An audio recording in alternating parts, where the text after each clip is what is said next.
An organization's business model can be described with 9 basic building blocks: your customer segments, your value proposition for each segment, the channels to reach customers, customer relationships you establish, the revenue streams you generate, the key resources and key activities you require to create value, the key partners, and the cost structure of the business model. But it's not sufficient to just enumerate the 9 building blocks.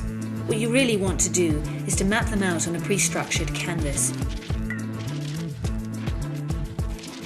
This is what we call the Business Model Canvas, a tool that helps you map, discuss, design, and invent new business models. Let's briefly go through the 9 building blocks, starting with the customer segments. These are all the people or organizations for which you're creating value. This includes simple users and paying customers. For each segment, you have a specific value proposition. These are the bundles of products and services that create value for your customers. The channels describe through which touchpoints you're interacting with customers and delivering value.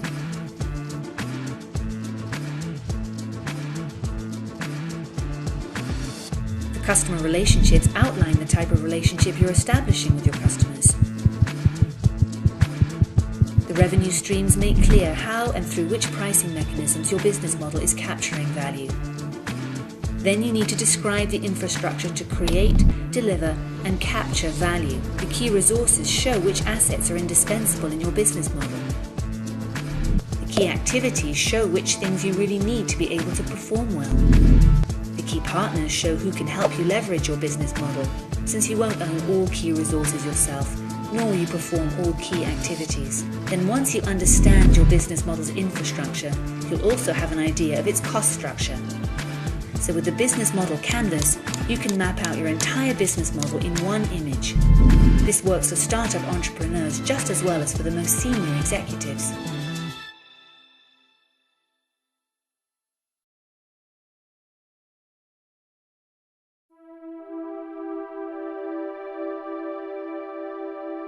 This is the story of Beth, her friend Carl, and an idea they believed could become a great business. It's the story of how they succeeded, and if you're an entrepreneur or anyone with a great idea, it could easily be your story too. But let's begin at the beginning. See, even if you have a great idea, success is far from assured. That's because for every great idea that has shaped our world, there are thousands of seemingly great ideas that have flopped. In order to succeed, a great business idea needs a great business model, and they're not the same thing. Once your idea meets the world, it will meet customers. If they don't care about the problem your idea solves for them, it's game over. But even if customers love your value proposition, you can fail if your business model is not scalable and financially sustainable. You'll need to find reliable channels to reach and acquire your customers. You'll need to build an infrastructure that won't collapse as your business begins to grow.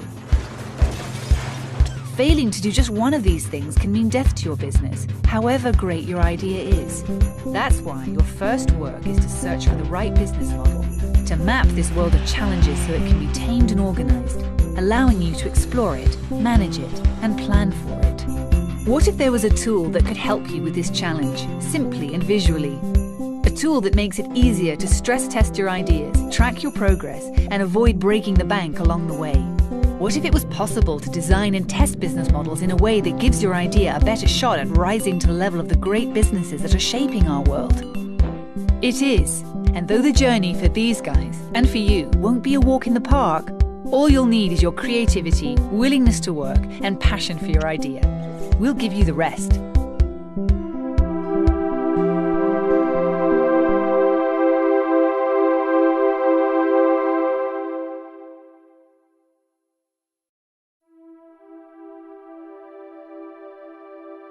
This is the Business Model Canvas. It's just what Beth and Carl will need to craft a powerful business model, and it can do the same for you. Let's dive in and see how it works. There are 9 essential building blocks that make up any business model. When you get all 9 blocks working together, you'll have answered the fundamental questions any business model must solve. We'll start here with customer segments. These are all the people or organizations for which you're creating value. For each segment, you have a specific value proposition. These are the bundles of products and services that create value for your customers. Channels describe through which touchpoints you're interacting with customers and delivering value. The customer relationships outline the types of relationships you're establishing with your customers and how you're acquiring and retaining them. Pricing mechanisms through which your business model captures value are documented under revenue streams. The key resources show which assets are indispensable in your business model, so you can describe the infrastructure you need to create, deliver, and capture value. The key activities show which things you need to be able to perform well. The key partners show who can help you leverage your business model, since you won't own all key resources yourself, nor will you perform all key activities. And once you understand your business model's infrastructure, you'll also have an idea of its cost structure. Any business model can be mapped this way: 9 building blocks working to reinforce and strengthen each other. But before you make a model for yourself, it helps to see what a breakthrough business model looks like in action. Like this one. Low-cost airlines revolutionized air travel thanks to their disruptive business model. Let's first look at their value proposition. A low-cost airline offers ultra-cheap flights to their main customer segment, budget travelers, by adopting a no-frills policy. And this leads to additional revenue streams, because customers pay for their ticket and additional fees on items like food and drink, priority boarding, and luggage. The airlines save even more money through their choice of channels, selling only through call centers and the internet, making for efficient, if not always convenient, customer relationships that are automated and often impersonal. Okay, that covers the right side of the canvas, the part everyone can see. The left side of the canvas is what's going on backstage. Like their choice of key resources, they reduce maintenance and training costs by using a single aircraft model for the whole fleet. And they only fly to cheap airports where it's cost efficient to land, or where they even get paid to touch down. Planes that do land have quick turnarounds, so they get back in the air earning money as quickly as possible. And they form key partnerships with others in the travel industry, like car rental, hotel, and insurance companies. Finally, under cost structures, all maintenance, training, airport, and call center costs are trimmed to their lowest levels. All of these pieces working together make their fares almost impossible for traditional airlines to compete with. There's nothing superior about these airlines except their business models. They're reaching an entirely new segment of travelers out of reach for traditional airlines. Cutting out costs is pretty exciting, right? But wait! Just because it's successful for discount airlines doesn't mean it will work for your idea. Luckily, the business model canvas allows you to iterate many models and test them quickly. Let's get started with your own business idea.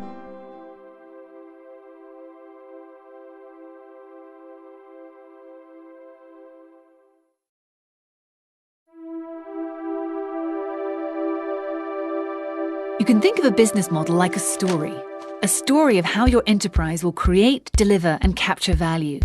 And like a story, it can be one you've heard over and over before. For instance, you can start with what most people are fixated on, the value proposition. Travel for retirees. Then decide whom you can sell it to. Yep, boomers.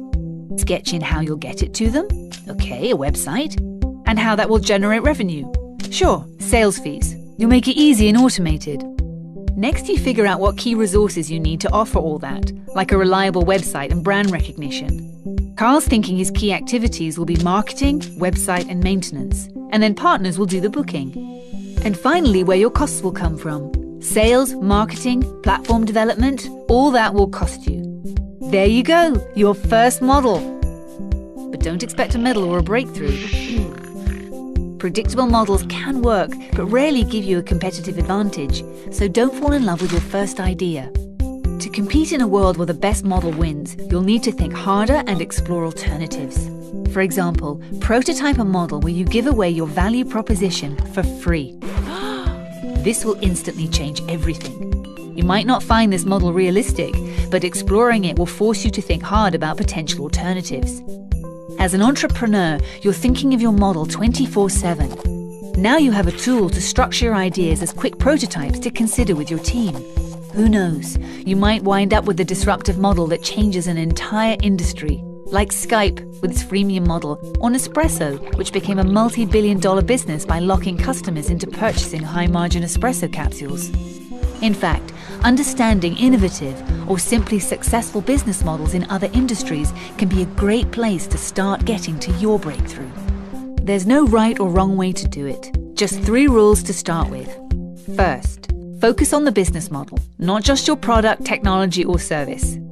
Second, don't fall in love with your first models. The best models are built on clever, unexpected elements, and that comes from creating many less obvious versions. Which leads to the third rule: iterate rapidly and test your models early, in the real world. How do you do that? Don't worry, guys. We're about to learn all about the real world beyond our canvas.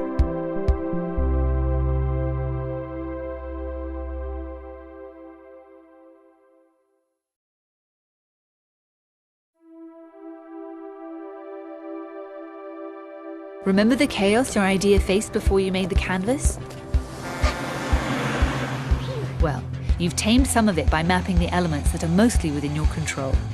But the world out there is full of threats, constraints, and opportunities beyond your control.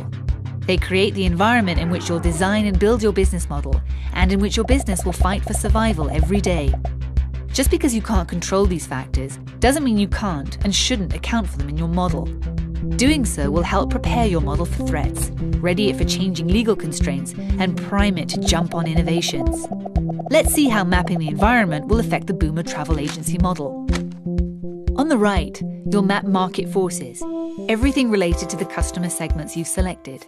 Ask yourself, which other segments are there? Which ones are the most lucrative? Looks like Beth's discovered a segment of boomers with a range of disposable wealth. You could ask, which segments are growing, and what do they most want? And why might your customers resist? Okay, good. Boomers have trouble adapting to new technology. Now above your canvas, map key trends. Are new technologies about to undercut your value proposition or supercharge it? What regulations are coming up? How is society at large shifting? Right, Carl, rising medical costs could weigh heavily on your customers. Now to the left, map industry forces. Who are your main competitors? What advantages do their business models provide? Could they crush you? Your industry may already have a dominant competitor, but ask yourself, where are their weaknesses? Can you disrupt them? What might happen as suppliers and partners evolve, or don't? Better to know now that the travel field is crowded and volatile, right, Carl? Finally, below your canvas, map macroeconomic forces. How is the global economy doing? Markets may be in a state of rampant uncertainty. How available is capital? Venture capitalists may be taking few risks. How well is the infrastructure developed in the market you are doing business in? Sure, many boomers are experiencing a decline in living standards. Now you've mapped your environment, full of threats, opportunities, and constraints. What do? Use the map, of course, to make your business model more responsive. Looking at industry forces on the left side of your canvas, ask, does your model have a competitive edge today? Tomorrow? Good thinking, Beth. That dominant competitor could be a threat. Looking at key trends on the top of your canvas, ask, is your model prepared for emerging trends?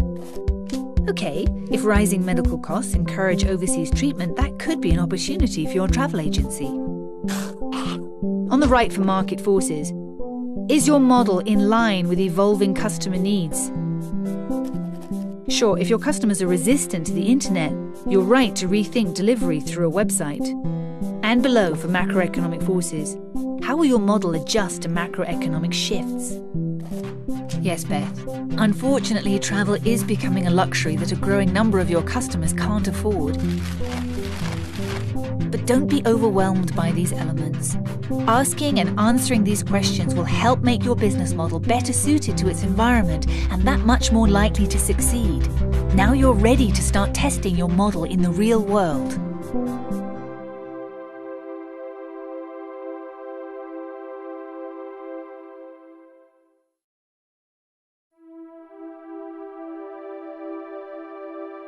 All right, you've got your model, you made your best guess, it's time to fail. I know it's hard to hear, but even your most promising prototype is pretty certain to fail. Many of your hypotheses are bound to be wrong. Luckily, the canvas makes it easy to adapt, as long as your mistakes are cheap and you act quickly to fix them. See, the only judge of a business model is your future customer. What you've created so far are just hypotheses, guesses that need to be true for your business model to succeed. You have to test these hypotheses. Fail or succeed, learn, then adjust. This process is known as customer development and lean startup. Begin by explicitly stating the most important hypotheses underlying your business model. Okay, you believe that boomers crave custom travel experiences that are tailored to their needs, and that a great brand can overcome a dominant competitor's advantage. Great. Now get out into the world and see if you're right. You can conduct low-cost experiments to test your most important hypotheses. Talk to your distributors, potential partners, and industry experts. But most importantly, talk to your prospective customers. They're likely to have questions and concerns that never crossed your mind. The idea of overseas travel might be stressful for your customers. Money could be a concern, or there might just be a general lack of interest. Yes, learning that overseas travel is not attractive to many of your customers can feel like a major setback. But what you learn in the field can also lead you to unexpected opportunities, like the fact that retirement is cheaper overseas. And this might lead you to modify your original idea in favor of something new. As you gain confidence with your model, you should intensify testing. You'll succeed in some ways, but you'll fail in others because there will always be factors that you can't foresee from your office. If you adapt rapidly and cheaply, you can account for these factors. Solutions like quality assurance for high standards might be easier to implement through retirement village franchises. The more you test, the more you learn, the more your model matures. It's time to start thinking about business models in a revolutionary new way. The era of the fixed business plan is over. To compete today, you need an evolving business model. And if you document your evolution, you can play back your canvases like a flip book, a valuable documentation of your increasingly viable business model. Now your business model is not just a bunch of guesses. You've tested, adapted, and your business model is now likely to succeed. You're ready for the next step. It's time to pitch your model.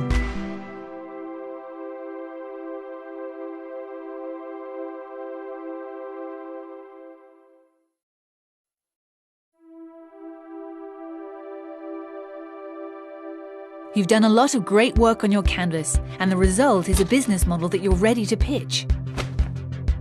Sharing your work with others for the first time can be intimidating. But remember, you know the model inside out, and I'll help you along the way. So go ahead, pitch it. Huh? What? Ooh, not like that. Showing the model all at once is cognitive murder. There's way too much info there to digest. You wrote it like a story, so tell it like a story, scene by scene. Use sticky notes to fill in the boxes one at a time as you explain them. Go on, try it. We're going to match retiring baby boomers with overseas retirement communities run by franchisees. These are the two customer segments we're targeting. Good. Now make it even more real for them. 10,000 boomers are retiring every day, like the Andersons, who can barely scrape by in Florida, but can live like kings in Brazil. Okay, now continue the story with the next logical box. For the retirees, our value proposition is affordable, high-quality retirement. We've taken the guesswork out of finding an overseas location that will be comfortable, affordable, and fun. And for our franchisees, we'll offer customer acquisition through thousands of high-quality leads. How will we monetize this? By charging retirees a modest monthly fee and collecting franchising fees. They pay us for both leads and a trusted brand. We already have 5 letters of intent from potential franchisees, valued at over $1 million. Now reinforce your case by explaining what you learned from your testing. Admitting your failures to investors and partners may seem unorthodox, but it shows your model is stronger for having been real-world tested and adapted. We also learned from extensive research and some failed pilot offerings that many of our customers aren't just dissatisfied with their retirement options at home, they won't be able to keep up with medical costs either. You're doing great. Now walk them through the rest of your model. 4 out of 5 customers we spoke to don't trust overseas options. By applying a local Emerging brand to communications technologies, they'll never feel too far away. Services like Skype and FaceTime make connecting with family as easy as pressing a button. continue to grow. And though our revenue numbers may seem ambitious, they're based on over $1 million in pre-sales to customers. By favoring human customer service over services provided through the internet, we become that much more accessible to boomers So in who may not conclusion, be tech-savvy. we've tested, failed, adjusted, and we are now convinced the market potential of this model is enormous. And while our idea is compelling, our business model is what makes us ready to compete on the largest stage. And that is the story of how Beth and Carl took a great idea and created a great business model. But their story doesn't end here. As their business begins to grow, the canvas remains a valuable tool, growing and evolving with it. With some determination, hard work, and the right business model, this could easily be your story too.